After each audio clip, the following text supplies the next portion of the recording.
காலையிலேயே வந்து திருப்போரூர் கோயிலுக்கு கிளம்புறதுக்கு முன்னாடி ஹஸ்பண்டுக்கும் பாப்பாவுக்கும் லஞ்ச் பேக் பண்ணிவிட்டு பிரேக்ஃபாஸ்ட்க்கு வந்து இட்லியும் பண்ணிவிட்டு தொட்டுக்கிறதுக்கு வந்து மல்லி சட்னி பண்ணி வச்சுட்டு தான் கிளம்பியிருந்தேன். மல்லி சட்னி பண்ணுறதுக்கு ஒரு கடாயில் தேவையான அளவுக்கு எண்ணெய் விட்டு 1 ஸ்பூன் உளுந்து, கடலைப்பருப்பு, சின்ன வெங்காயம், 3லேருந்து 4 பச்சை மிளகாய் சேர்த்துட்டு 2 தக்காளி, 4-5 பல் பூண்டு, ஒரு 3 இன்ச் அளவுக்கு புளி சேர்த்துட்டு நல்லா வந்து வதக்கி விடணும். இதெல்லாமே நல்லா வதங்கினதுக்கு அப்புறமா தேங்காய் தேவையான அளவுக்கு ஒரு பாதி மூடி சேர்த்தோம் அப்படின்னா கரெக்டாக இருக்கும்.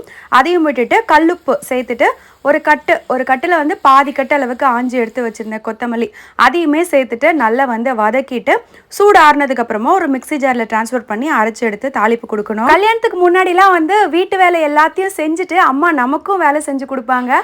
ஆனால் இப்போ தான் தெரியுது அம்மாவோட அருமை. காலையில் எழுந்திரிச்சு வேக்காடில் எல்லா வேலையும் செஞ்சு முடிச்சுட்டு நம்ம போகிறதுக்கு ஏண்டா போகணும் அப்படின்ற மாதிரி ஒரு பக்கமும் தோணும். உங்களுக்கு எப்படி அப்படின்னு கமெண்ட்ஸில் சொல்லுங்கள். பாய்.